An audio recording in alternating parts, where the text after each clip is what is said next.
Ange Telma, des actualités uniques, dynamiques et renversantes dans le journal TV.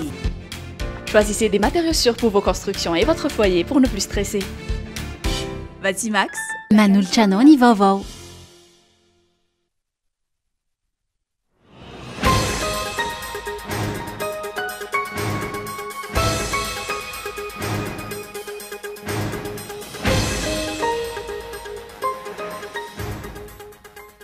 Manana didy sy andraikitra ndray anjara mizotra-pividiana rehetra ny olo-pirenena tsirairay avy. Ireo kandida ihany koa ankilan'izay tokony hanao fampelezan-kevitra amin'ny mpilaminana maneho ny demokrasia sy ny fanajana ny lalàna velona. Mila fasahiana ny fanovana isin'ny fampandrosoana eto amin'ny firenena ho ny kandida avy amin'ny kolektifa ny Malagasy ao Avaradrano nandritra ny any faharoa ny fampelezan-kevitra tao amin'ny komuna Ambohimangakely sy Anjeva.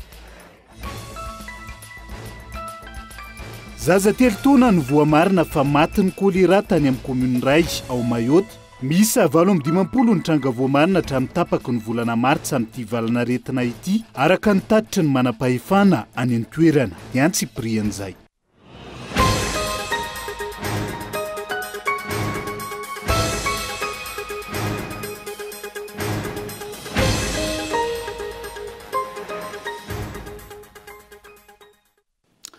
Ngadondray ny amin'ny valora alina fotoana ny fampalalam-bavao eto amin'ny fitalavitra kolo fa tena ny araba tomboky lahy sy tomboky vavy manasa anao ihany koa. Anaraka izay tony mazatra matoa an-datsoratra nondeha hanokafantsika ny fampalalam-bavao amin'ity alina ity. Manana didy sy andraikitra ndray anjara mizotra-pividiana rehetra ny olo-pirenena tsirairay avy. Ireo kandida ihany koa ankilan'izay tokony hanao fampelezan-kevitra amin'ny mpilaminana maneho ny demokrasia sy ny fanajana ny lalàna velona eto amin'ny tany sy ny firenena matoa an-datsoratra. Izy ity tsy misy intsony ny andrasondraso ary samy manao izay ho afany ireo kandida tsirairay avy nilatsaka ho fidiana sy olo-bavam-bahoaka manerana ny nosy.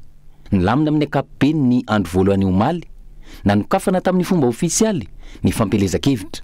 Fahavononana hiatrika izany fampelezan-kevitra izany no hita tety sy teroa. Fahavononana sy faharesena lahatra fa hitondra fanovana eny anivon'ny anteny miaram-pirenena.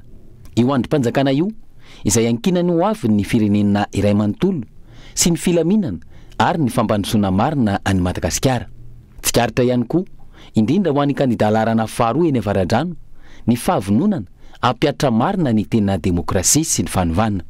Isan'ny andrandraina araka izany ny sy ny fifidianana malalaka sy aradrariny ekeny rehetra isiny ny filaminana. Zava-dehibe tokoa izany ka izay tena safidy sy ny hevitry ny vahoaka marina no anendry sy andany izay olona atokisana fa hitondra ny feony eny amin'ny lapany Tsimbazaza.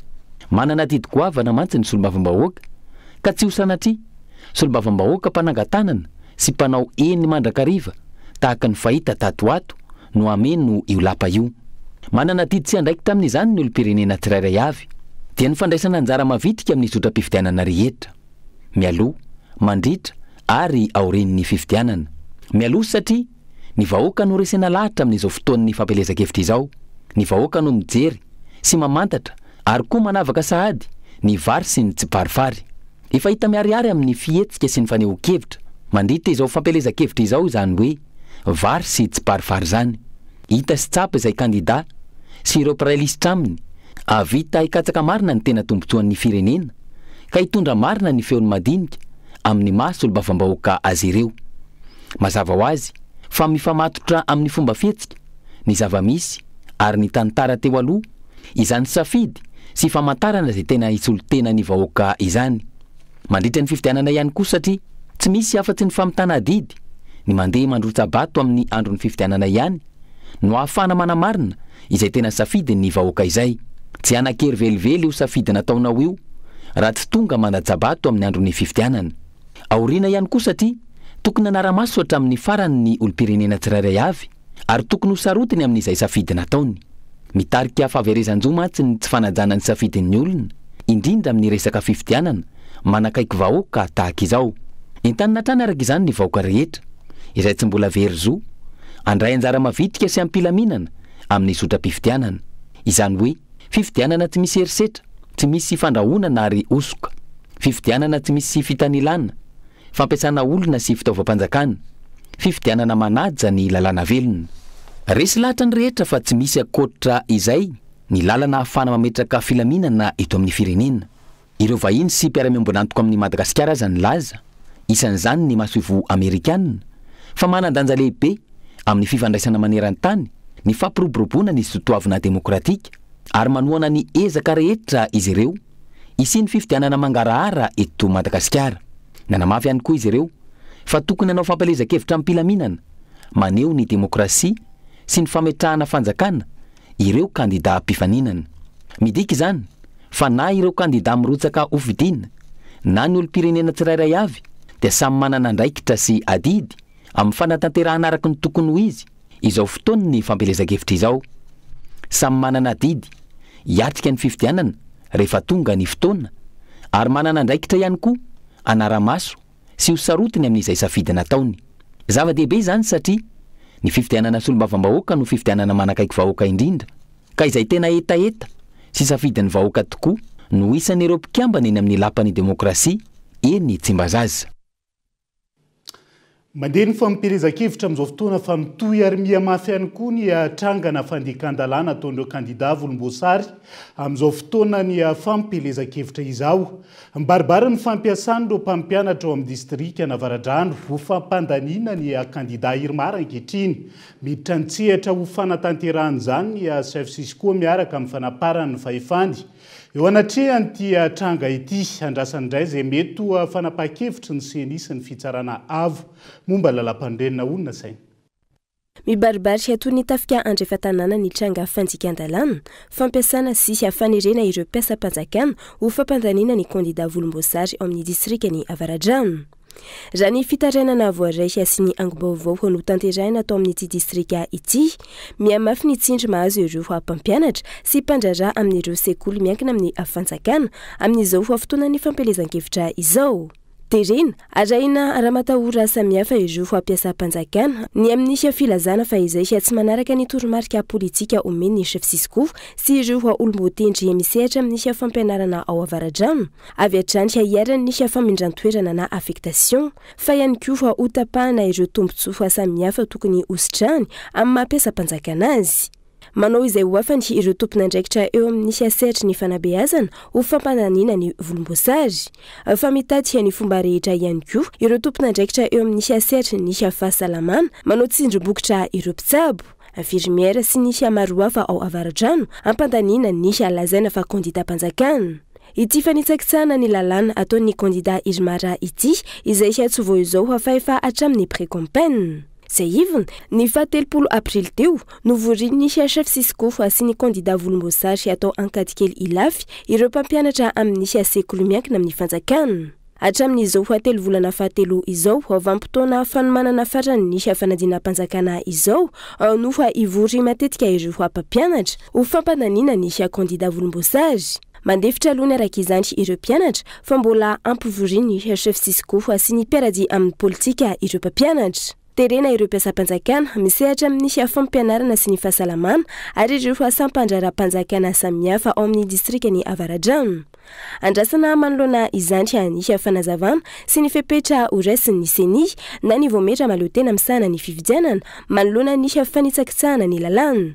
Eo ihany koa ny fitsarana avy momba ny lalam-pandrenana izay hananambara renitany rendanitra fa tsy itsitsy manoloana ny endrika fanjikan-dalàna. Manao basy ty fikavana karangaranga ka mampitandrina zany amin'ny fifidianana ho avy zao hoe araky ny tenitsika malagasy hoe zay manao vinany io ka manao le resaka tsy fahamarinana fangararam-bato sy ny fampiasana fahefam-panjakana sy fitaovam-panjakana dia tena hikapoka mafy dia mafy zay amin'ity mba hijanona zany fomba ratsy zany mba hananatsika fifidianana tena madio.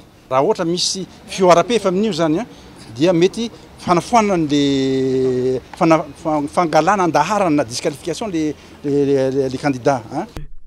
Ity fanjikan-dalàna ataon'ny kandida volomboasary ao amin'ny distrika Navaradrano ity izay atao mandrefy ireo rafitra misahana sy mikarakara ny fifidianana satria tsy ampy 20 kilometatra miala ny renivohitra izao no fietsika ireo kandida mpanjakana sy ny mpiara-petsapetsa aminy. Manamarina ny fanadihadiana efa notanterina teto amin'nisy fampahalalam-baovao ho an'ny Cool TV FM fa ho mafy noho ny pré-campagne nisy afanganam-pandehany izy ho candidat volomboasary amin'izao fampelezan-kevitra izao. Hatramin'ny androany kabary ambany latabatra iantry no nataony nisy filoha ny fitsarana avy momba ny lalam-pandrenana ny 20 marsa lasa teo fa tsy nisy fampiarana. Fa anginany nisy HCC sy asiniseny izay ararotiny ireo candidat volomboasary savy hoe ny fanontaniany nisy mpanara-baovao efa fantatra nisy candidat Irmage fa tsy anininazy nisy HCC sy asiniseny ka izao andihizany izao. Eo anatrehan'izay miandry nisy olo-pirenena ary miantso ho fandraisana andraikitra entitra isiny nisy fitonina amin'izao ho avampotoana mialohan'ny fifidianana izao. Aingeny mba tsy hijanona amin'ny hafaneho-kevitra fotsiny ihany nataon'ny filohan'ny fitsarana avy momba lalam-pandrenana ny andro ny 20 ny volana martsa lasa teo eny fa isy ihany koa ny fandraisana fanapahan-kevitra mifandraika amin'izay endrika tsy fanarahan-dalàna samihafa izay. Fa mila fasahiana ny fanovana isin'ny fampandrosoana eto amin'ny firenena ho ny kandida avy amin'ny kolektifa ny malagasy ao amin'ny distrika Navaradrano tamin'ity andro faharoa ny fampelezan-kevitra ity. Lisitra tarihan'ny kandida ajo Andriany Anarivelo izay efa niasa nanasoa ary vonina nosy aro ary anamafy ny ezaka efa vita hatramin'izay ananana mpitso tsaratsara kokoa izy ireo androany tao amin'ny commune Ambohimangakely tsy Anjeva onina saina ny alarana Efson. Tsisy fampandrosoana azo antenaina raha tsy atao laharam-pamehana ny famokarana toanana ny tantsaha amoraina ireo fitaovana sy akora ahafahana mampitombo ny vokatra. Fa indondra raha ny kandida solombavam-bahoaka ao amin'ny distrika Navaradrano avy amin'ny kolektifa ny malagasy ny hiady sy hiaro ny tombontsoan'ireo mpamboly sy mpiompy izay maro anisa ho Avaradrano fa manerana ny nosy ihany koa vantany vao tonga eny amin'ny antemeram-pirenena Tsimbazaza izy ireo hoy ny kandida ajo Andriany Anarivelo teto Ambohipianina sy Kianja commune Ambohimangakely.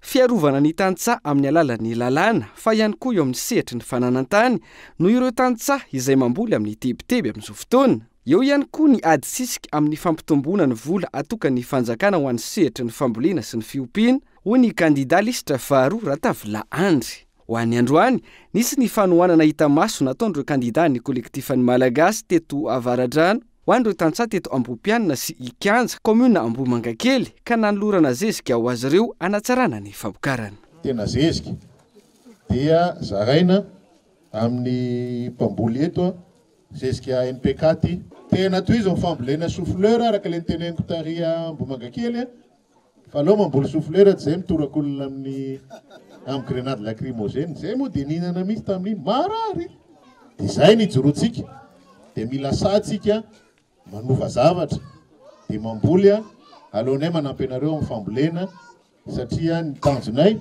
dia mba hiady mba tsara ny tokantrano tsirairay avy dia hiady atsika hiady atsika menakavy fa mila sa zay lasa tany efa lasa tany iny zay nataoko anareo hoe tsy mampaninana anay zay grenade laninay tany fa tondratsika amboletsika souffleur le izy rehefa avy eo fa ny apitson'ireto zanakitsika reto ny tena zava-dehibe no avindreo ny teny divatsika izao dia manantena fa rehefa mifametanana antsika vitatsika podro io dia mitovy hevitra zany ny olona hiady any olona roa ve ny ray miteny mitovy ataona indray tsy haresy lahatra an'izay mpitondra sy ampemitra mpitondra any amin'ny zavatra tsy metimety ataony dia mila miasa mafy arovo tsara ny safidy dia arovo tsara koa ny vatotsika mety misy mpamendry fendro any ambadika any misy mampitahotra any ambadika any fa tsisy amatahotra an'izany satria ny voalazako iny le sa sika raha vao misy mampitahotahotra ny hoe zay sa tena sa ka raha nohatra mitetitetika ny hoe ampiasa amin'ny fitondrana ny fahefam-panjakana na ampitahotra na milaza boby rehetrarehetra zao dia lazao fotsiny hoe zay tena sa ary sa hanova mihitsika ho an'ny tanindrazantsika tsy mendrika an'ireto zaza reto tsony zavatra niainantsika.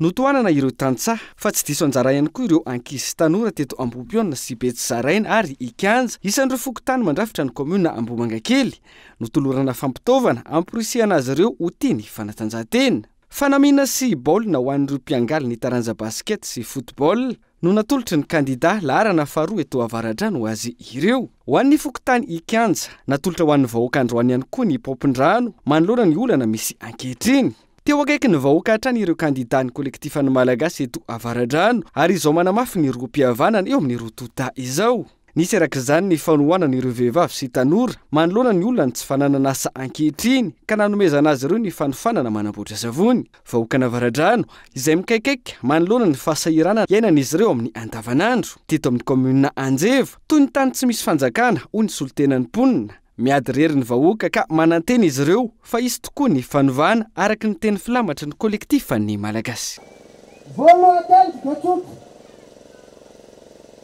Dina ianareo nefa misy dinam-baziva ho ataotsika zay vadika amin'ny fanakena kely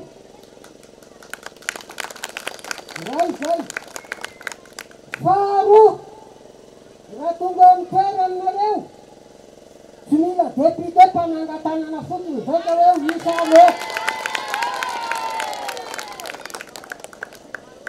fahatelo betsaka ihany depite zay tonga teto zay 20 taona mahery iainako zay fa manao campagne loatra zao izy ny tonga eto dia veloma olo zavany ambose za sahirana dia sahirana anjeva nandrika zay 5 taona zay a tsy mba misy pijery zay taty zay rehefa 20 taona tsy misy pijery. Miambamba ny kandida manoloana izay fangatana toka avy amin'ny vahoaka izay. Vonona sy ivanona ny kandida ny kolektifa ny Malagasy hitondra ny fanovana ao anatin'ny fihavanana. Fa zay azo ny tananay natao a dia efa natao. Zay tsy mampitovy anay amin'ny hafa mankony. Ary tsy izay a no andeha mitaka anareo ao anatin'izy ny ezahana dia kato ny tanana rary ny sisiny ane za fahasalamana zany ho ny olona efa mahazo foana. Efa fotoana tokony hoe isahana ny zavatra rehetra zany tao anatin'ny asa. Miezaka zay a na tsy teo amin'ny toerana na teo amin'ny toerana tsy izahay mihitsy no hoe tonga solombavam-bahoaka ka anadino antsika vahoaka. Fantatra izany tamberina andrakika izany. Zany no mahatonga anay misehatra ao anatin'ny antoko politika hoe misy fotoana lasa mandeha manalanifa ety Anjeva, lasa mandeha mifanampy amin'izao ampisehoana anareo hoe olona azo antoka, olona azo amena fahefana, olona vita zavatra, rapitso ravaka pitso. Ary izay nafahantsika manovana da samy ao anatiny ny toko fitaka, ny ataony hita, ny zavatra efa nataony teny aloha afaka hitarafanareo ny ampitso. Zahay zanaka Avaradrano araka voalaza teo ny levy eto Avaradrano tsy zahay ny andeha ifamitaka amintsika vahoaka Avaradrano, tsy zahay ny andeha ifamitaka amin'ny vahoaka Anjeva, fa izahay miady ao anatin'ny fanaovana lalàna ahafahanareo mamorona asa ihany koa ary ahafahan'ireny mpampiasa voly ireny misehatra ty amintsika amorona asa ho anareo tanora. Fa ny fandresena zay omenareo dia fandresena atsika miaraka fa tsy ho anay irery. Zay no antony fanovana sy fiovana ny fiainatsika isa tokantrano amin'ny afahana misehatra ao anatin'izay solombavam-bahoaka zay. Amin'ity andro faharoa ny fampelezan-kevitra ity na ho an'ny tao amin'ny commune Ambohimangakely na ho an'ny teto Anjeva nanentana ireo mpiara-mikatroka olom-pirenena ny kandida ny kolektifa ny Malagasy ifanometanana aminy entina ampandresena ny kandida ny fanovana avy amin'ny kolektifa ny Malagasy. Fanovana izay atomboka eto amin'ny distrika Navaradrano ary hipaka amin'ny firenena amin'ny mahasolombavambahoaka ny Madagasikara azy ireo. Fanovana izay ho sarotra ny fanatanterahana azy raha tsy mahatsiaro tompony isam-batan'olona ka andray andraikitra hifidy ny larana faharoa amin'ny distrika Navaradrano amin'ny 20 Mey izao anefa ny adidiny ho an'ny tanjanaka. Hifidy fa ihany koa hiaro ny safidiny manoloana ireo mpapaika samihafa efa taon'ny sasany any ambadimbadikany.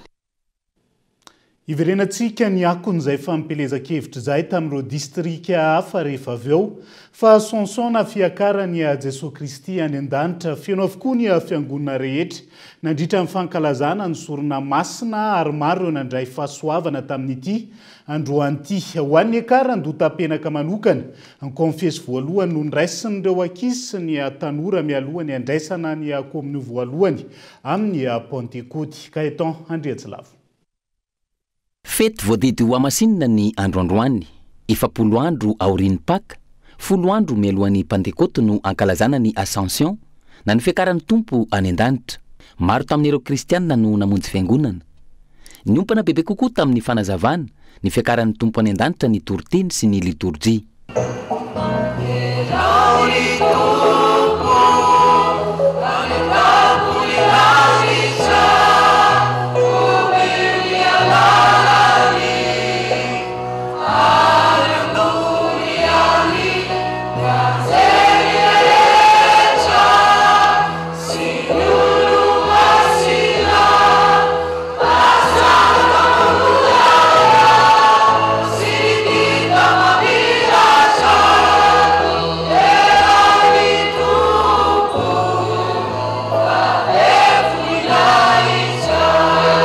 Eto amin'ireo fiangonana katolika no nahitana ireo ankizy sy tanora nandray fahasoavana tamin'ity anio ity.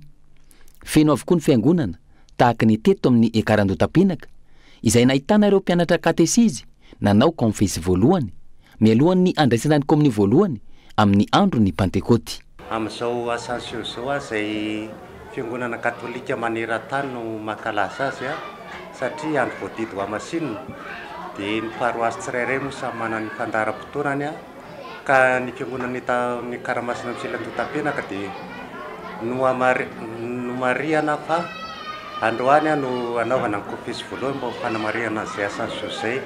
Ny confesy voalohany zany eo amin'ny katolika dia 3 batemy. Ny batemy efa vita batemy izy dia avy eo indray izy mbola mianatra dia alohan'ny hirsony amin'ny komini voalohany dia manao confesy izy aloha dia mariana mitokana hoe confesy voalohany fa tsy hoe amin'ny komini izy vao amizay manao confesy.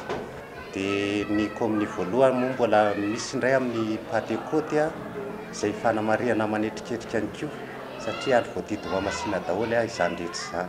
Eo anelanelan'ny 17 ny volana Aprily hatramin'ny 17 ny volana Jona no ankalazana ny fiakaran'ny tompo any an-danitra izany taona araka ny calendrier grégorianina. Androany 7 ny volana Mai no ankalazana ny Ascension ho an'ity taona 420 ity ary ny Alahady 7 ny volana Mai ho avy izao ny Pentekoty. Lafomba vao hafa maro amin'ireo mponina amin'izao fotoana no mampiakapeo noho ny raharahantany eny anivon'ny fiarahamonina. Mitaraina izy ireo noho ny fitarazoan'ny raharaha indrindra eny anivon'ny fitsarana ankehitriny. Ambany ihany koa ny teti-bolam-panjakana natokana ho an'ny sampan-draharaha ny amisahana ny fananantany eto amintsika ka antony mahatonga ny olana miverimberina noho ny teo anivon'ny sifana ny sehatra iombonana ho an'ny fananantany. Christian Dimby. Manodidina ny 100,000 hatramin'ny 7,000 ny raharaha izay miakatra eny anivon'ny fitsarana malagasy dia saika mahakasika ny aditany avokoa raha ny tarehimarika farany voaray. Maro ireo mponina mikolay noho ny fitarazoan'ny raharaha sy ny fisian'ny kolokolo mahakasika izay aditany izay eny anivon'ity rafi-pitsarana ity. Ankilany, vitsanisy ireo mpiasa misahana ny sampan-draharaha amin'ny fananantany ary kely ihany koa ny teti-bolam-panjakana natokana ho amin'izany hoy ny teo anivon'ny SIF na ny sehatra iombonana ho an'ny fananantany. Ny sampan-draharaha amin'ny fananantany anontaniako antsika hoe mitombo ve ny habean'le birao, ny tsara ve ny fitaovana ampiasaina, mitombo ve ny isan'ny mpiasa ao, mihoatra n'le olona mila n'le servisy. Dikan'izay nandritra n'izay fotoana ny fandimby izay ny tombo ny asan'ny mpiasa ny sampan-draharaha amin'ny fananantany. Ary tombo koa ny asa ho eny amin'ny commune amin'ny guichet foncier dikan'izay mifanatsahaka amin'izay ve ny fitaovana ampiasaina sy ny olona miasa sy ny vola ampiasaina. Any zany le ady hevitra tokony atao. Ataontsika hoe eo amin'ny firenena betsaka ve ny budget atotony fanjakana ho an'ny fananantany io zany tokony jerena. Zany zavatra rehetrarehetra zany tokony jerena fa tsy mifamehtsiny fotsiny fa hoe inona zany no tokony ho jerena satria ny sampan-draharaha amin'ny fananantany dia mitahiry ny fananan'ny citoyen malagasy. Tsy ampina tsy misy ihany koa ny fifampiresahana eo amin'ny ministera tompon'andraikitra sy ireo mpisehatra amin'ny fananantany antony mahatonga ny olana mateti-piseho ho hatrany ny fanazavana. Manoloana ny olana dia tsisy afaka iambo mihitsy hoe manana vahaolana fa tsy maintsy mifampiresaka tsika hiteraka vahaolana satria raha iambo hoe za mahalala momba nitsy nefa lizy ary le olana misy mihitsy zany manafitra atsika zany hoe mihoatra ny fahefantsika. Dikan'izay tsy ho voatolonao rery fa tsy maintsy miaraka amin'ny misy alatsika mijery an'izy ary tsy tokony olokolona hoe za rery manana marina fa tsy maintsy mifampiaino hijerena an'izay vahaolana izay. Ianao miteny hoe tribonaly 100 mihoatra ny 100 mahakasika ny ady tany mety ny fototry ny olana hoe tany fa mety tsy le tany loatra rehefa tonga any amin'ny tribonaly fa mety hoe ianao ve tena mpandovandrakoto tsisy resaka hidiran'ny tany anie zany fa fifandraisan'ny olona samy olona zany hoe any amin'ny état civil koa zany mety misy olana be dia be. Notanterana omaly tetsy-taninarenina ny atrikasa fifanakaloza-kevitra teo amin'ireo firaisamonim-pirenena sy ny mpisehatra eo amin'izay fananantany izay. Atrikasa izay nona fa hitondra fampivoarana bebe kokoa manoloana ireo raharaha ady tany izay mateti-pitranga ankehitriny.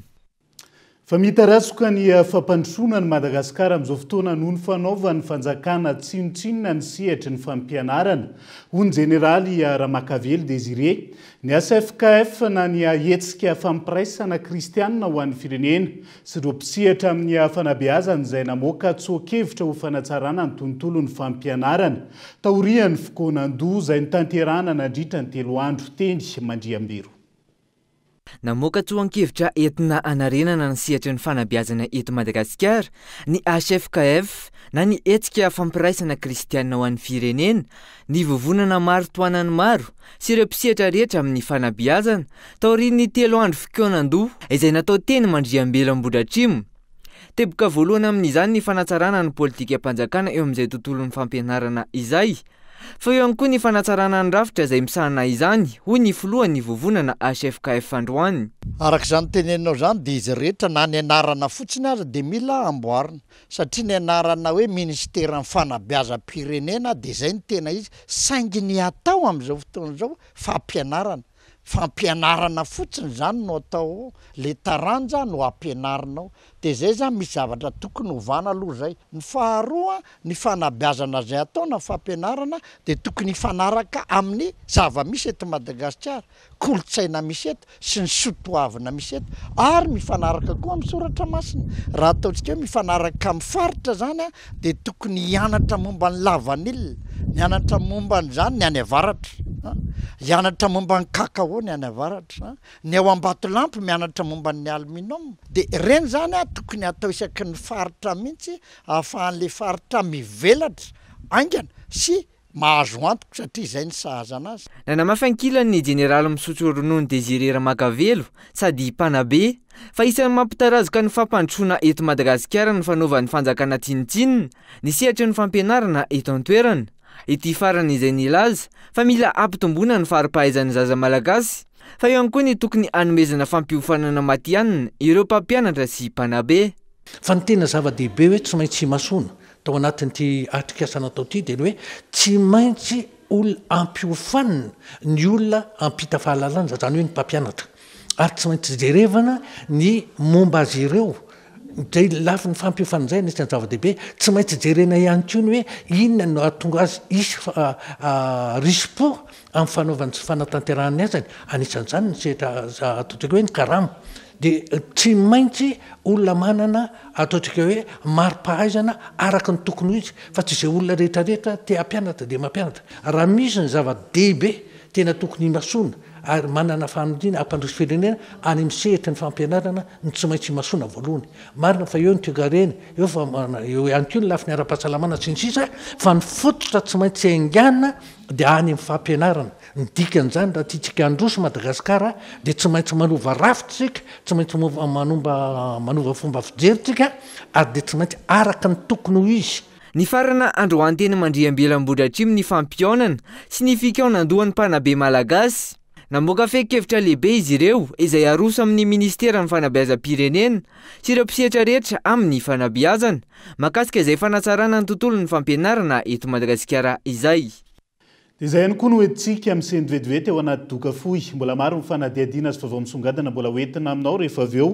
Santionana ny vaovao manodidina ny toetry ny andro, ny tsena ny lamba mafana ihany koa amin'izao fotoana izao, ary ny ako ny fampelezan-kevitra amin'ireo distrika samihafa ankehitriny. Aza misaraka aminay ary.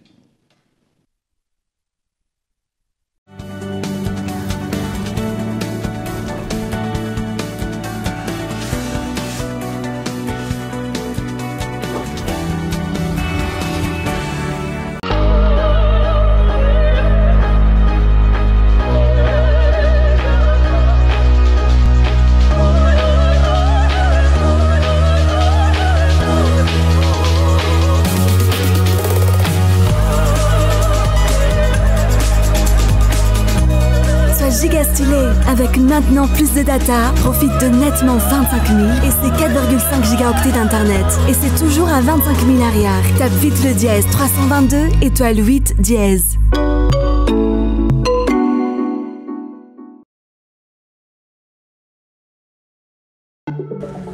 Tugas saya tahu saya tubuhku. salama namako a ataovy plein am'le sady manadio ny miaro azafady mba ataovy plein am'le shell fuel save vita amin'ny teknôlôjia ny Dynaflex atao amin'ny shell koa tia namako tara amirehetra ty e fa ino ma le teknôlôjia Dynaflex zay le zava-baovao hafa kely e nisoloka shell rehetra ane dia misy an'le teknôlôjia Dynaflex e zay natao manokana mba hanana motera faran'izay mahomby indrindra sady miaro motera manampy amin'ny fitazonana azy madio ny anatin'ny rehetra any zay le izy vaovao efa tonga eto amintsika eto Madagasikara ny solika shell fuel save zay miaro ny motera mba ahomby kokoa.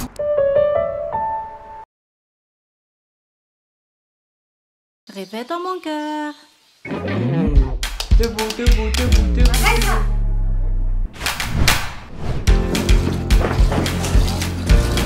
Ça suffit. Laisse-les, c'est pas grave.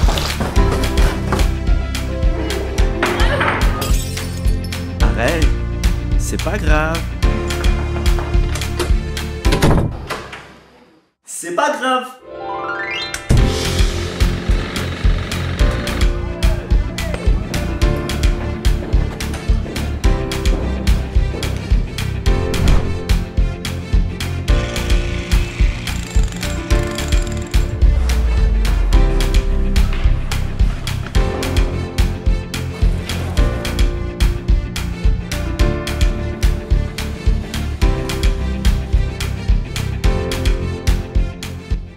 Choisissez des matériaux sûrs pour vos constructions et votre foyer pour ne plus stresser.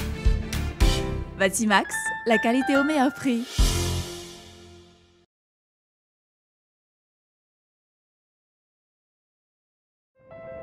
L'orage, le soleil, la nature, les fleurs. Chaque jour, la couleur de ce qui nous entoure embellit notre journée.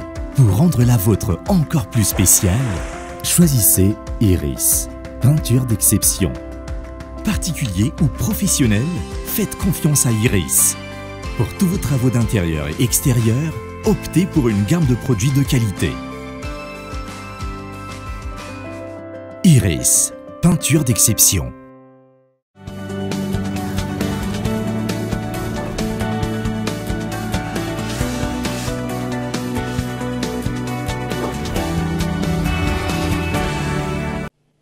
Mamerina ny araba trano tomboky lasy tombovavy tonga soa indray atao anatin'ny tapany faharoa amin'ny fampalalam-bavao an'ity alina ity. Andro faharoa ny fampelezan-kevitra notokanana androany ny QG ny candidat Arfidy Ramanandraibe sy ny Kaja Rakotomanantsoa larana faharoa amin'ny boriboritany fahadimy natolotry ny kolektif amin'ny Malagasy. Ny filohany antoko ARB no nanokatra izany tamin'ny fomba ofisialy nisy ihany koa ny fijidiana fokontany maro nataon'ireo candidat ny boriboritany fahadimy tamin'ity androany ity. Andro faharoa ny fampelezan-kevitra solom-bavim-bahoaka ny toy ny fidinina ifotony sy ny fampahafantarana nataon'ny candidat ny boriboritany fahadimy larana faharoa Arfidy Ramanandraibe sy ny Kaja Rakotomanantsoa androany. Nanamafy hatrany ny fahavononany ifanometanana ary anovany tantarany boriboritany fahadimy sy ny malagasy iray manontolo izy ireo. Vonina iady hitondra ny etaeta-bahoaka sy amerina ny asin'ny vahoaka. Nanomboana ny tontolo andro androany ny fanentanana sy ny fiarahana tamin'ireo vahoaka ny fokontany maro tao amin'ny boriboritany fahadimy. Nahatonga solotena avokoa moa teto ireo mponina tamin'ny fokontany rehetra tao amin'ny tanasainky. Nanazava ny tena asan'ny solom-bavim-bahoaka ihany koa ny candidat ny Kaja Rakotomanantsoa. Maro hoy izy ny ady tokony ataon'ny solom-bavim-bahoaka ahafahana mijery ny tombotsoam-bahoaka. Vonona ny hijoro ary hijery izay mahasoa ny vahoaka ny candidat amin'ny boriboritany fahadimy larana faharoa hitondra ny feon'ny vahoaka hanatsara ny lalàna. Fa raha izay tsotra amin'ny resaka lalàna tsy azo atao ny mamonoana. Ny solom-bavim-bahoaka no mikesika izany sy ny fampiarana azy. Dia rehefa manaja an'izany rehetrarehetra ny dikany milamina ny fiarahamonina. Dia misy teboka maromaro hoe tozarena amintsika. Ka tsotsotra fotsiny a. Madagasikara manana fahafahana mamokatra volamena hatrany amin'ny 100 taonina. Aveo 100 taonina, 100 taonina, 100 taonina volamena fotsiny a. Isa taona. Misy malagasy 10 tapitrisa. 10 tapitrisa marary isa taona. Ao zany atao hoe misy 10 tapitrisa marary isa taona. Ka omeny ny fanjakana vola roa hetsy ariary isa-taony reo ho fanampiana azy ho fisaboteny tsy mirarentsika rary akory a fa ka tsotsotra zany dia vidina volamena roapolo taonina monja dia mahavita manampy antsika malagasy folo tapitisa mahazo fitsaboana mitetina roa hetsy ariary isa-taony folo taonina monja amin'ny volamena Madagasikara afaka mamokatra 100 taonina ary tena miteny anareo a fa misy manao bizina fotsiny volamena antsika eto misy manondrana fotsiny volamena antsika eto fa tsika dia tsy mananala zay fofom-bolamena akory zay la edivanay raha manana solombavam-boaka manana azo lamosiny tsika dia mahay miady hoe ahoana ny anatsarana faritena ireo vaoaka malagasy reo a amin'ny alalany fametrahana lalàna fifampifezana atomombanan'izany. Ampy izay ny fizarazarana koveta sy t-shirt tsy ahafahan'ny vahoaka mandroso nampanantena trandry ny anolotra fampiofanana mifanaraka amin'ny filan'ny mponina ahafahana mandroso ihany koa ny kandida Arfidy Ramanandribe laharana faharoa. Eritrereto tsara lasa mpangalatra lasa mamilava lasa midoroka tenolo tsy fampianasa mahatoa ny ray mpianakaviana ilozany vadiny ao anatin'ny tokantrano dia noho ny tsy fampianasa ary matondry mpianakaviana lasa mpandiava ao anatin'ny tokantrano dia noho ny tsy fampianasa dia izay no mahatonga n'ile hoe aleo formation no zaraina ny eritreritra ihany ny tena hoe andao zavatsavana angano no zaraina dia hoe raha koveta zany no zaraina sio dia ahoana mba voatana mafaty le rehetra ohatra manosina le malagasy fotsiny zany hoe menosio sisy koveta isa-taona le rem-pianakaviana ohatra manosina hoe tenisa andray manompoka zao hatramin'izay dia nitaranaki tenisa mpanasa lamban'olona sy mpatsaka ran'olona foana rariny ve zany sa tsy rariny. Notokanina tamin'ny fomba ofisialy androany ihany koa moa ny QG ny kandida Arfidy Ramanandribe sy ny Kiaja Rakotomanantsoa laharana faharoa ny boriboritany fahadimy eo Ambohitsiry tonga nanotrona sy nitokana izany ny flou national ny ARB Robelina Andry.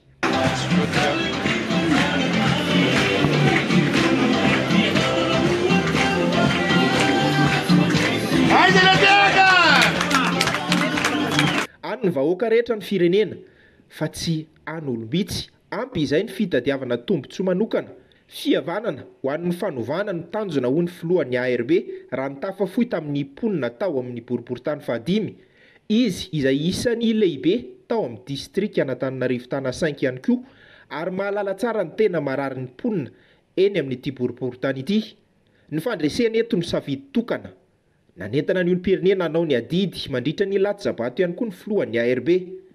Ary okizay mihitsy ty hoe rehefa tsy rianina dia rianina fa tsika eo ampovoantsika fa nohatra tsika fa tsy ireo rery akory natao hitondra ny firenena atsika mianakavy ty firenena ty anareo ty anay atsika mianakavy ekena sa tsy ekena marina sa tsy marina ka solombavam-bahoaka ilayntsika ry zareo reo tsy mila mpanangatanana fotsiny tsony tsika eny amin'ny antenimera-pirenena eny ampy zay sa tsy zay meko ohatra ray fotsiny nareo a ohatra ray fotsiny eto Ambohitsiry mantsy nisy atsika eto nisy an'le grevy na tsy ampy rano iny a teny Andresoro maromaro ohatra ray fotsiny ilana ny solombavam-bahoaka eto amin'ny boriboritany fahadimy a eto amin'ny toerana misy atsika Robelina Andry tsy te ahita tsony bidon jaune milahatra eny amin'ny popy eny zay rehefa ny solombavam-bahoaka manolotra volavolan-dalàna inona ny fandraisana toroko anareo rehefa tsy misy rano zany zo fototry ny olona zany ainy zany rehefa atao lalàna hoe raha tsy misy tsy fampin-drano eto ka atao lalàna dia tsy maintsy manao forage tsy maintsy atao ny forage tsy angatahana andrakotsina avesa rehefa naty lalàna zany ka atao ny forage dia afaka ho azy reny re mandeha ny ranontsika maraina am-parivan'ny andro tsy misy milahatra zany maraina be fa mandeha tsy mijanona io rehefa tsy mandeha popy dia mandeha ny forage azo atao tsara zany dia atao lalàna zany fa raha tsy zany tsy raha ampitondratsika. Natao androany ihany koa moa ny fandraisana ireo délégué ho an'ny kandida Arfidy Ramanandribe sy ny Kiaja Rakotomanantsoa taorian'ny teny amin'ny QG an'izy ireo nitsidika fokotany maro eo anivany boriboritany ihany koa izy ireo tao anatin'ny karnavaly le izay natao.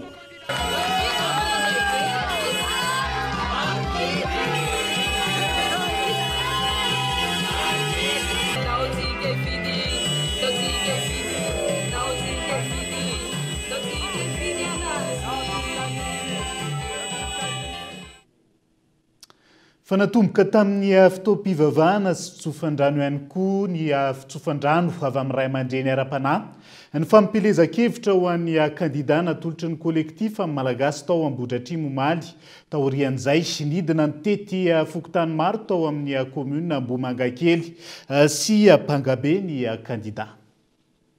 Nosantarina tamin'ny fotoam-bavaka ny fanombohana ny fampilezan-kevitra ho an'ny kandida Maître Miadana Ratsimba omaly.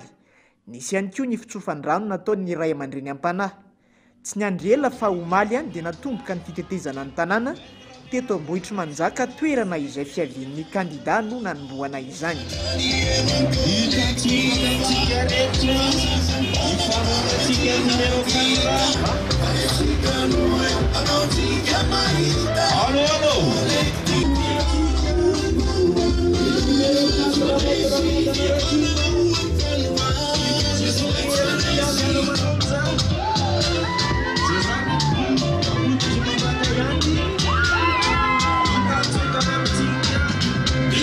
Ampanetre-tena efa haiko loatra zany fiarovana zany ary isorana n'Andriamanitra hoe tany ny asa nametrahana ny tena fa tena fanirian'ny foko ny tondra ny fiarovana zany hoe Ambohitra Manjaka zany satria zoantsika tanteraka no mandroso so kilabao intsony isika fa hojerentsika mihitsy ny tena marary an'Ambohitra Manjaka ary iady tena iady ho an'ny Ambohitra Manjaka.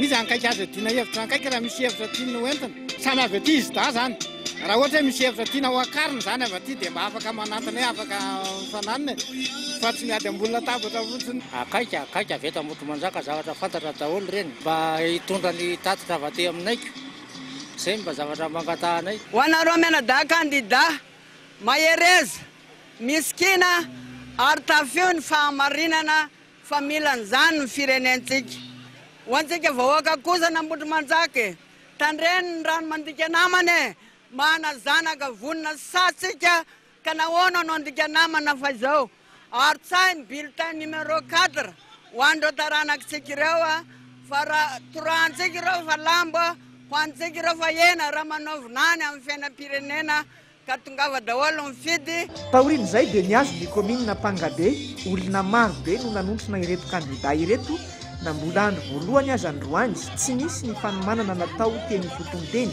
fa tamin'ny kabary izay natao dia vory-lanina ny olona niaino azy ireo.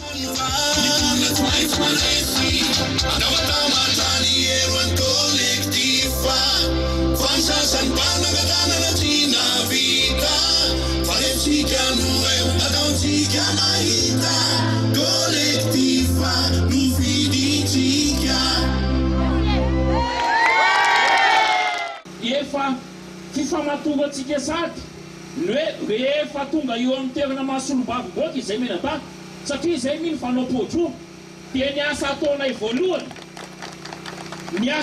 voalohany dia hitsidika ny commune rehetra izay tena paraiky Ambohidratrimo nge matanjaka eny manana velara-tany ngeze fa ny zava-doza amin'ilay Ambohidratrimo manana dossier-ndraha tany be indrindra eny amin'ny domaine noho izany tombony lehibe ho an'ny Ambohidratrimo ny manana candidat mpahay lalàna ary ny ekipa rehetra aty mpahay lalàna avokoa. Navita ny teto fokotany maro tato amin'ny commune Pangabe teto amin'ny commune Pandrilaza no notsidihana farany na efa riva aza ny andro dia tsy nahasakana ireo vahoaka maro be ponina teto an-toerana nanontrona sy niaino ny kabary ny ireto kandida ireto izany. Be da be ny asan-dahalo ety matahotra ny olona na manana omby arany dia matahotra dahalo mandry sy navilefina amin'ny alina andao tsika tena mba hiady hoe tsy le olona manangona entana ety intsony no tohanana fa le tantsaha tena mpamboly aty tsika miarao izany tantsahantsika izany. Itona iarahana aminay no tianay izy tena fiovana ngeza be indrindra fa ny fampandroana zany dia ifampiresaka isika misy ekipanay tafaninareo any anatiny any dia hoeninay ilay etaetanareo raha sitraponay misy mitsangana ny aminareo zany a iresaka eto isika dia mba hitondra an'izany a hoe fanirianareo a omena solombavom-bahoaka rehefa tonga eo am'toeran'izay. Marobe ireo solotenan'ny vahoaka nifotona ny ray fitenenana nilaza ny fanohanana nandritra ity fidinana ifotony voalohany ity. Zay vonina noana, vonina andany, vonina pandany. Satria tsy posolo vava any amin'ny tribunal tsony izy, fa ho posolo vavantsika anamboatra ny lalàna ny atsika atao mazava ny lalao hoe. Ka noho izany a misy manateny zay a tsy azo atao ny resaka be dia be fa dia solombavam-bahoaka ianao. Ok, ankasitrake. Tsy aivina fahalarana faefatra amin'ny bileta tokana ny kandida maître Miadana Ratsimba sy Eric Randrianaivo ao amin'ny distrikt Anambohitra Atrimo. Avelantsika eo ny akony fampilezakevitra fa hiazo anantsirabe vetivetsika tontosa atao amin'ireny vohitry ny faritra Vakinakaratra ny atrikasa fanamafisana sy fampitoviana ny fomba fijery mahakasika ny tedi-bola ny fitantanam-bola ary ny kontiny anivo ny vondrom-bahoaka paritra hitsinja ra-pahefana isan'ny tanjony atrikasa ny fanomezana tohana sy fahaizana amin'ny tantana eny anivon'ireo komuna tsirairay eto Madagasikara. Andry Nirina Randriamerso, Kolo Antsirabe. Tao anaty 3 andro no nanatanterahana ny atrikasa fanamafisana ny fampitoviana ny fomba fijery mahakasika ny tedi-bola fitantanam-bola ary ny konty eny anivon'ireo vondrom-bahoaka paritra hitsinja ra-pahefana izay natao teto amin'ireny vohitry ny faritra Vakinakaratra ny fahaenina volana May ka hatramin'ny fahavalon'ny volana May 420 sy 20 lasa teo. Ity atrikasa ity izay eo mba fehiny ministeran'ny fitsinja ra-pahefana sy ny fanajariana ny tany amin'ny alalan'ny INDDL izay miara-miasa amin'ny tetikasa mionjo. Tanjony atrikasa hoy ny talehan'ny INDDL ny fanomezana tohana ho an'ireo vondrom-bahoaka paritra hitsinja ra-pahefana eny ifotony mahakasika ny fitantanam-bola sy ny konty eny anivon'ireo komuna indrindra fa ireo mpanolontsaina kominaly mba hisiany fahaiza-manao amin'ny fitantanana ara-bola. Natao indrindra izao atrikasa izao hoentina anaovana ny fankatoavana an'ireo asa izay natao ka ahafahana mampitovy fomba fijery sy fomba hoentina manatanteraka an'izay fanofanan'izay eny anivon'ny komuna raha mahakasika ny fitantanam-bola, ny fitantanana kontom-bola ary ihany koa fitantanana fitaovana sy ny maro samihafa. Ny fanampiapetratsika araka ilay faniresahana teo dia ny hoe ananan'ireo komuna ireo fahaiza-manao ary mba hahatonga azy ireo afaka mametraka n'ilay antsoina hoe fanjakana tsara tantana eny fotony. Ka ny tanjotsika zany dia hoe rehefa eo am-pelantanana ireo fitaovana ireo mahazo fiofanana izy, mahazo tohana avy aty amintsika dia afaka miatrika an'izay fitantanan-draharaha eny anivon'ny komuna izay. Ministera maromaro no indray mifarimbona ao anatin'ity fikaonan-doha ity ary anisan'izany ny ministeran'ny fitsinja ra-pahefana sy ny fanajariana ny tany, ny ministeran'ny fahasalamam-bahoaka ary ny ministeran'ny fitantanam-bola sy ny ministeran'ny fitsarana. Ao ireo fifanana dia izy ny famoahana boky sy torolalana mahakasika ny fitantanana ny konty eny anivon'ireo vondrom-bahoaka paritra hitsinja ra-pahefana indrindra fa eny anivon'ireo komuna tsirairay avy eto Madagasikara. Ao aorianan'izao atrikasa fankatoavana izao dia hanana fomba fijery iray isika iarahana amin'ireo ministera isan-tsokajiny hoentina anaovana an'izay tohana eny anivon'ny komuna izay ary ihany koa amoaka fitaovana vaovao hoentina manome an'ireo tohana ho an'ny komuna dia amoaka ihany koa zany tsika aorianan'izao atrikasa izao boky sy torolalana ho an'izay fomba hoentina manohana ny komuna izay mahakasika ny fitantanana kontom-bola, fitantanam-bola eny anivon'ny vondrom-paritra hitsinja ra-pahefana. Araka izany dia nahatra 3 andro ity atrikasa fanamafisana ny fampitoviana ny fomba fijery mahakasika ny fitantanam-bola ary ny konty eny anivon'ireo vondrom-bahoaka paritra hitsinja ra-pahefana. Anomboka raha mipitso fahafolo hatramin'ny alahady faharoa ambin'ny folo ny volana May ho avy izao ny top andihany fahadimy ambin'ny folo amin'ity taona 420 ity. Mpandray anjara mahery ny 700 sy 2000 ny voasoratra anarana ka teratany vahiny ny 10 izy ireo ka etao Andriatsilavo. Raha tokana ny didina ny 500 sy 2000 ireo mpandray anjara tamin'ny UTOP andihany fa 420 niakatra izany ka mahatratra 320 sy 700 sy 2000 amin'ity andihany fa 520 anomboka raha mpitso fahafolo ny volana May ity. Teratany vahiny avy amina firenena misy saraka 20 samihafa ny 100 izy ireo. Androany no natao ny fizarana ny dosara. Araka ambin'ny folo ny isan'ny hazakazaka izay karakarainay. Manomboka rapitsy maraina hatramin'ny lahady. Ary ny course lavanina dia efatra amin'ny 310 km. Maro izay vao miainga tonga Ambadibe lycée français Tananarivo. Ny azo lazaina dia record zany. Zay vao nisy an'izany 2530 coureurs zany ary top no ataontsika hoe etsika lehibe indrindra ara-panatanjahantena eto Madagasikara isan'ny lehibe indrindra ary ataontsika hoe anisan'ny mahasarika olona indrindra ary anisan'ny trona fiovana tamin'ny ataontsika hoe fomba fijery amin'ny fanatanjahantena hazakazaka eto Madagasikara. Ao anatin'izany dia fikajiana ny tontolo iainana, ny ataontsika hoe ny fihavanana zany hoe ny solidarité, ny fampitsinjovana ary ny fahatsorana. Zany zany anisan'ny sotoavana hoentin'ny Ethiopia ary zay ny tianay ampitaina afaka mitrona fanovana sy fanatsarana eto amin'ny firenentsika amin'ny alalan'ny fanatanjahantena ary misaotra an'ireo mpiara-nominantoka ny amin'izany. Loka maro no zaraina amin'ireo mpandresy ary avaka izany ho an'ity taonina ity. Fanomezana loka izay iarahana amin'ireo mpanohana sy mpiara-miombonantoka. Ça permet de faire rayonner les sportifs. Afana mampahiratra ireo mpanao fanatanjahantena malagasy amin'ireo hazakazaka satria araka ny efa voalaza dia afaka hiady ho an'i Madagasikara ny La Frantsa sy ao La Réunion ireo mpandresy. Noho ny fiara-miasa amin'ny corsaire no natontonsa izany. Fotoana ho anay ihany koa hanasogadinana ny Madagasikara eo amin'ny sehatra misy anay satria ho resahanay amin'izany sy ireo mpandehanay ny UTOP.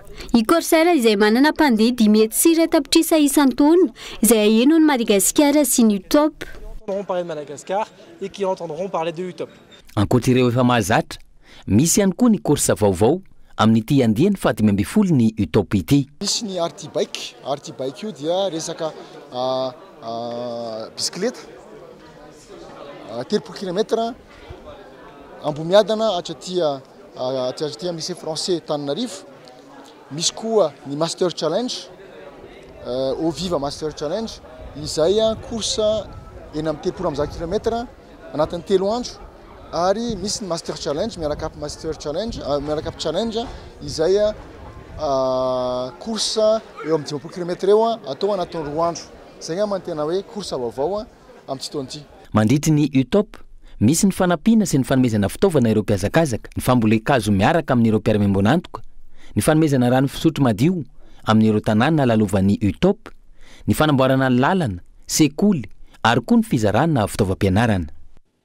Hazakazaka ireny manome hafanana isika raha teo efa miditra tsikelikely amin'ny ririnina raha ny eto avoatany ankehitriny ka ho betsaka ny zavona mety ho rakitra tanteraka ihany koa ny lalana ao anatin'izay. Nazo fampitandremana avy amin'ny sampana mpamatatra mety ho toetry ny andro arak'izany ireo mpampiasa lalana. Tsy hisy ankilan'izay ny rivodoza mety akasika ny Madagasikara ato anatin'ny 3 andro ho avy Hilariana Soloniaina. Azo vahana atao anatin'ny 3 andro ho avy ny zavona mety andrakitra ny lalana araka ny vinavina ny sampana mpamantatra ny mety ho toetry ny andro ka azo fampitandremana manokana ireo mpampiasa lalana. Amin'ny vanim-potoana misy asika amin'izao dia miditra tsikelikely ao anatin'ny vanim-potoanan'ny ririnina zany sika amin'izao. Zavona no atombanana hitoetra manomboka amin'ny sabotsy izao sy ny alahady. Mety atevina mihitsy aza moa ny zavona indraindray satria ao anatin'ny vanim-potoanan'ny zavona ihany koa moa amin'izao. Izay ny rehetra indrindra ny mpampiasa lalana mba hitandrina fantatra ve efa matevina izay zavana izay satria mety hitera-dozo zany eny an-dalana eny satria mety akaiky kokoa ny fahitana. Iovaova ny toetry ny andro araka ny faritra tsirairay avy. Ito ny orana ho an'ny any amin'ny faritra Antsinanana raha toa ka tombanana ho maina tanteraka ny any amin'ny ilany andrefany Madagasikara. Mety hita taratra ny any ny orana any amin'ny morontsiraka Voadatsinanana sy Avaratra Atsinanana eny. Ho an'ny ilana Atsinanana avoatany moa dia mety andrahoana maraina fa misava miandalana azy rehefa misandratrandro. Ny ilana andrefany Madagasikara saina tsy mandrefany iny moa dia tombanana maina tanteraka mihitsy andro amin'ny ankapobeny na hibany toerana kokoa ny masoandro. Raha makasika ny maripana indray dia somary mbola mangatsiatsika ihany aloha ny alina sy ny vao maraina izany hoe maripana vanim-potoana fararano toy izao mihitsy zany. Fa ny atoandro kosa mety hisy fiakarana afana indrindra ho an'ny avotansy amin'iny amorontsiraka atanan'iny. Mbola tsy tafala tanteraka ao anatin'ny vanim-potoana ny fahavaratra isika raha ny fanazavana ihany saingy tsy mbola hisy rivo-doza hinakasika ny fahandranomasin'i Madagasikara atao anatin'ny 3 andro avy. Anatin'ny ririnina araka izany sika rehefa tsy azakazaka araka ny fanadihadinana rana teo aloha teo dia lamba mafana no atao matevina ao anatin'izay kanefa nangina ny tsena ho an'ireo mpivarotra lamba sy akanjo amin'izao akatoko ny vanim-potoana ny ririnina izao raha ny fanadihadinana ataony mpanao gazety tamin'ity androany ity ambany ny vidin'ireo akanjo friperie izay manomboka amin'ny R10 ny ray saingy ambany ihany koa ny fahefa-mividin'ireo mpanjifa manoloana izay avy no kolona. Fahazarana ny miantsena ireo akanjo mafana hiatrehana ny vanim-potoana ny ririnina isan-taona. Maro ireo miantehatra amin'ny fivarotana ireo karazana akanjo ho antom-pivelomana.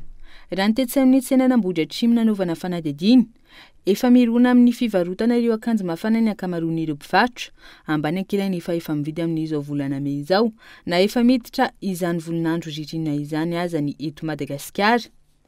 Ny olona zany te hividy mafy mihitsy nefa eo amin'ilay fahefan'ilay vola mihitsy dia raha zavatra tokony lafinao ohatra hoe 75 lasa 50 40 35 lasa hoe midina be zany ilay izy nefa ilay entana tsara miovaova isaky ny vanim-potoana.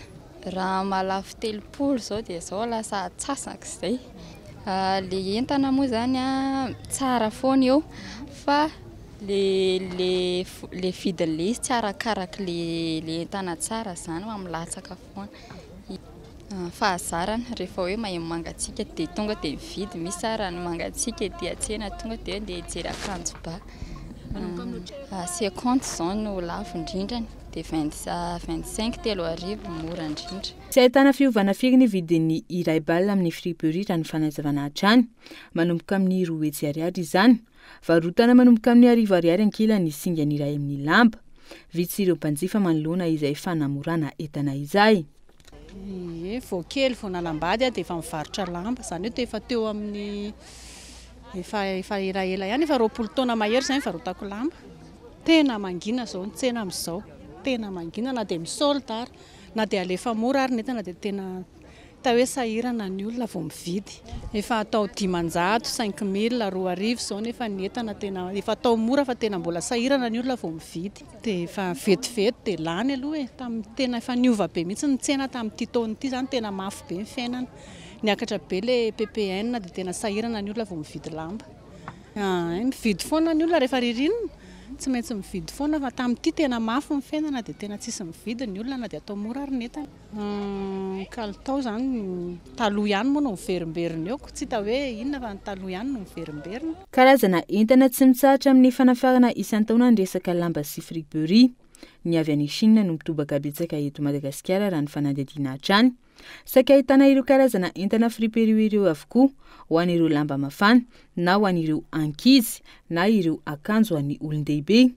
Raha ny hita moronany amin'ny fividianana sakafo ny ankamaroan'ny olona izay lahara-pahamehana noho ny vidim-piainana, ny fiakarana misy izay efa mampikaikaiky ny ady vilany tsirairay hatrany. Izay ihany koa no entina manakatona ny fampalalam-bavao amin'ity alina ity ankasitrahany ianao nanarak'izay hatramin'ny farany veloma tompoko.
Choisissez des matériaux sûrs pour vos constructions et votre foyer pour ne plus stresser.